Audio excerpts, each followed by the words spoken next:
Coaches, appreciate you checking out my YouTube channel. This is Coach Simpson with fbcoachsimpson.com, also Offensive Coordinator Academy.com, and multiple other websites. I want to talk today, kind of part 2 of the same video series about attacking man zero. So if you haven't already checked it, you can go back and watch the first video. We talked about using motion to attack man zero.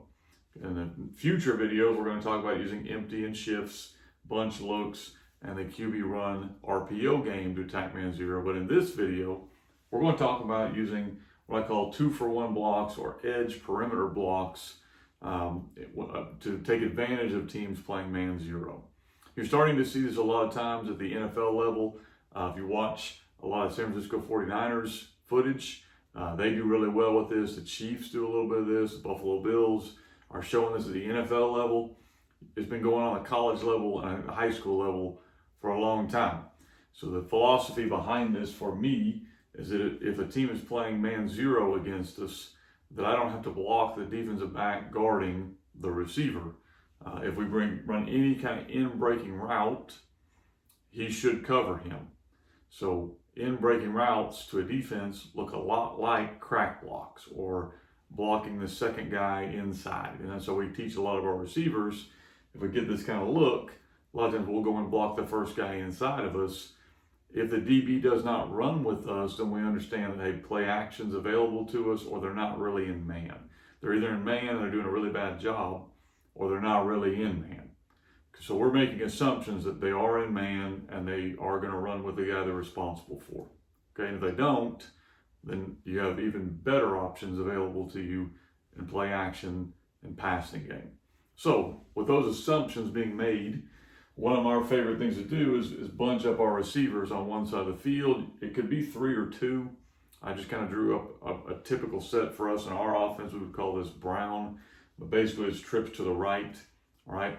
And then we'll do something to kind of get their eyes off where we're going first. So we'll do something, maybe we'll bring a quick motion with one of these players. So something like this to get them, again, kind of go back to that first video, get them to chase or spin. So we kind of relieve one defender from the box. You don't have to do that, but it gets one guy out of there.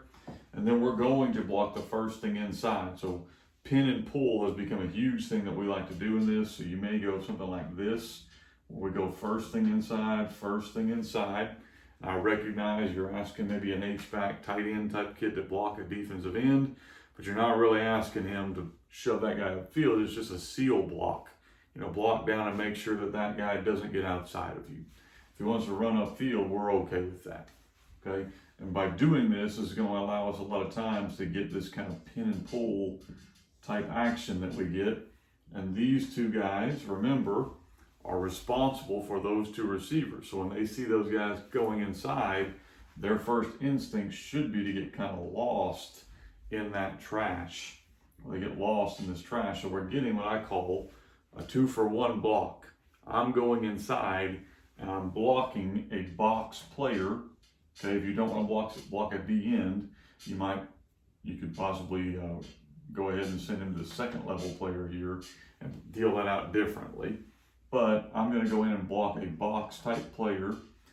And I'm going to pull lineman now out into space.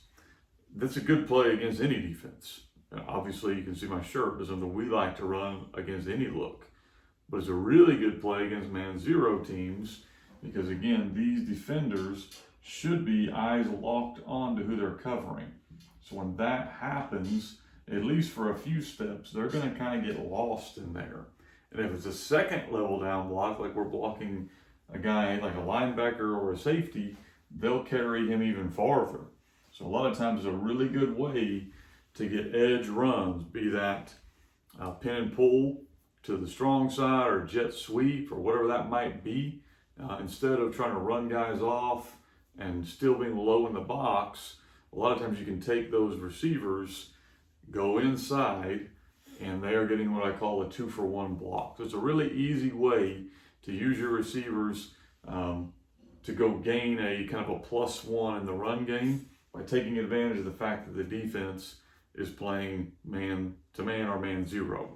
Okay, Next couple videos, we're going to talk a little bit about empties, bunch looks, which I kind of gave you a little bit on bunch looks here. We'll talk mainly about passes out of bunch looks, and then QB run RPO. So be sure to tune in for the videos that will be dropping, or you can go back and watch the first video over motions, or you can watch anything on this channel. Feel free to comment this video. We appreciate if you subscribe to this channel, like the video. Let me know what you want to see more of. I'll try to have several more of these coming out. Appreciate your time. Thank you.